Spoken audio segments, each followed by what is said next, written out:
Hello there everybody, it's Professor Scott back again, and I've invested in a new microphone, so hopefully my voice doesn't fade in and out this week. So it's the third week, and you should have all received the piece of paper which has got all the information on the course. It's in an envelope I sent to everybody. If you have not yet received that piece of papers inside the envelope sent to your home address, please email me your home address with the zip code, the borough, that means Bronx, Brooklyn, etc. And apartment number if you have that. Some people always send the address with no apartment number and it never gets to them. So do send me that, and if you've already sent it to me and you have not yet received an envelope, send it to me again and I'll send out another envelope, because I bought a huge roll of stamps. So plenty of stamps of these United States Postal Service forever stamps. So I've got plenty of them. It's no trouble. I quite enjoy doing it. It gives me an excuse to take a walk around the block. So we're on week 3, and on your sheet you will see that today is the human eye. Those of you who are thinking about painting or have looked at it or heard stories about art will know that there's the story about the portrait painting on the wall, and the person says, "Oh, it was as if the eyes followed me wherever I was going. You know, they were always watching me." So that's a good painting, because obviously something has become animated about the eyes. And they're the most, you can do smiling and all that, but a smile is either up or down. A nose doesn't have many expressions apart from as if it's smelling something horrible. And but the eyes, they can say all sorts of things. They can be blank, like robot's eyes, or they can be sad, so sad eyes, or they can be happy eyes, or they can be deep eyes, or they can be shallow eyes. You can read a lot about a person from the eyes. So the eyes are probably the most important part of the painting. So we'll start with that. I know artists that I've talked to, and they said they always do the eyes first, because when they do the eyes, they feel like there's something looking back at them, and they feel more contact with what they're doing. So looking at this, I just drew a circle here for the eye, because the eye is essentially an eyeball. It fits in there inside the socket of the skull. Let me get a drawing. Here we are. It fits inside here, inside this skull socket, eye socket, and that is designed for the eye, which fits in there like a ping pong ball into a container. So here is the shape of the eye. It's a little ball. And I'm putting here in the middle the retina. Now that dark bit in the dark bit in the middle is really very black, and it is going to contract and expand, depending on light coming into it. So when there's a lot of light, it gets very kind of overwhelmed, so it goes small. And then at night, when it's very tranquilo and there's a lot of twilight, it'll get a little bigger, so it's more relaxed. And so it can go very small, like a tiny little chintzy like that, and then it can go big, depending on the light going into it. It opens and closes. So all you need in these first weeks is pencil and paper.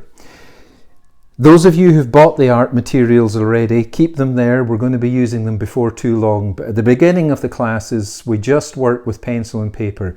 2 reasons. It's a drawing and painting class, so it gives some drawing exercises. And the second is, there's a lot of people who don't have so much money, and it takes them time to get it together to buy the materials, even though it's only about $45.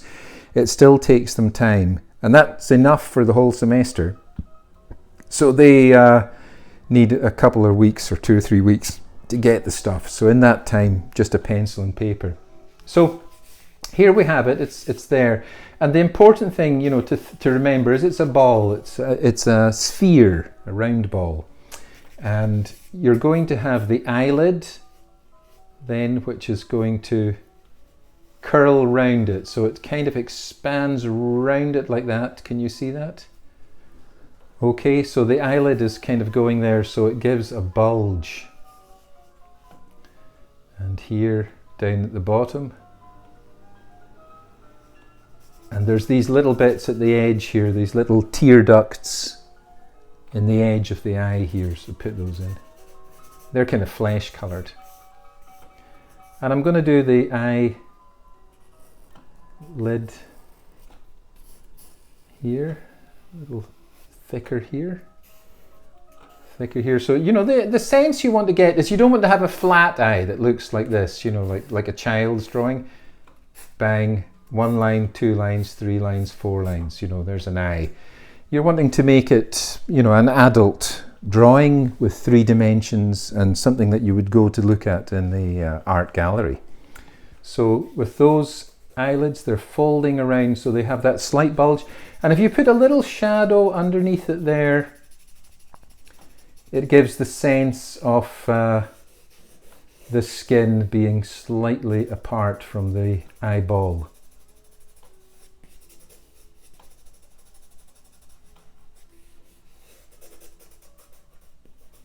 There, down there like that. So I mean, it's pretty simple. I mean, you can make it as complicated as you like. It's a beginner's class, and a lot of you have never done real drawing before, so I'm keeping it really simple.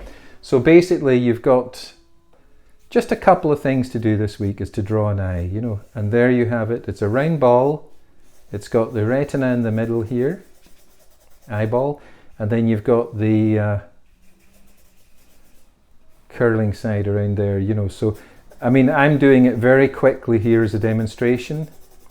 You can spend longer, and you know, you don't, at this stage you don't need to bother about hairs, you know, like eyelashes. You can put them on if you want, little spikes here, but that hair can come on much later, you know.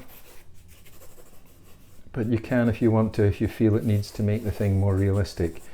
So a little bit of shadowing under this bit here.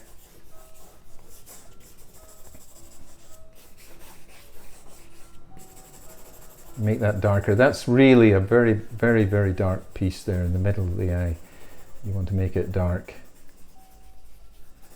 So I'm using a 2B pencil. If you've got one that's even softer than that, it's probably even going to be better, because this is a bit of work to get it really dark. Yeah.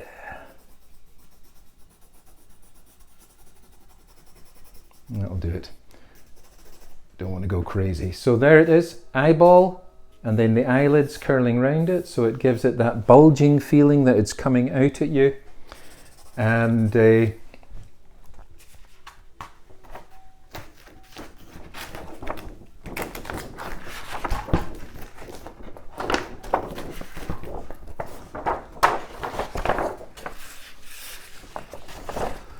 just get another sheet.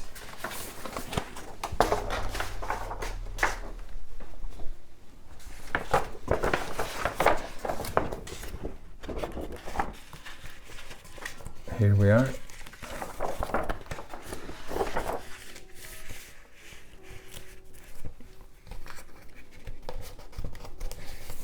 That's good. So you've got that done, and so when you want to get the 2 eyes, I'll go over this again later.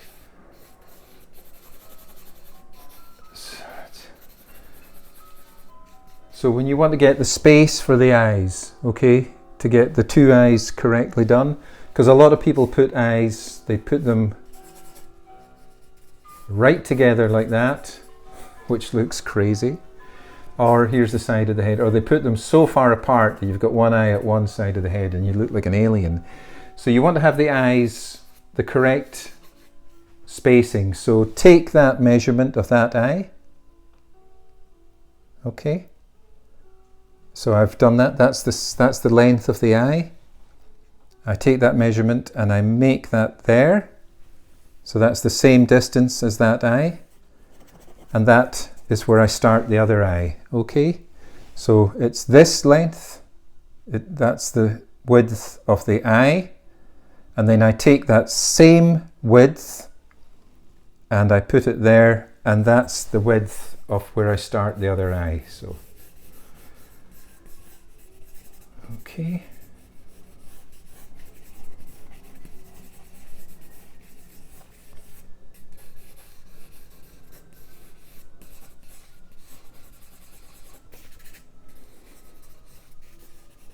So that's it. So one eye and the width of one eye, and that's where you start the other eye. So that gets your eyes equal. Okay, so that's your simple exercise for this week. Do me a drawing and text it to me or email it to me before the 20th of September. And you can draw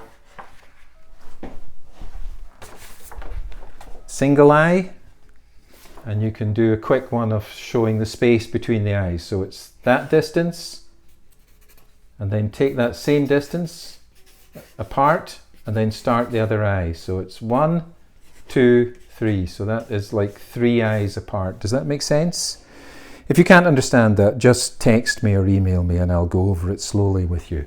But it's one eye, and then the distance of one eye, the space of one eye, the length of one eye, the width of one eye, whatever you want to call it. So it's that distance apart, and then you start the other eye, and that gives you the correct distance between the eyes. Okay, that's it for this week. So send me the results in by the 20th of September, and that will count as your attendance and homework for this week. All the best, everybody. Bye for now.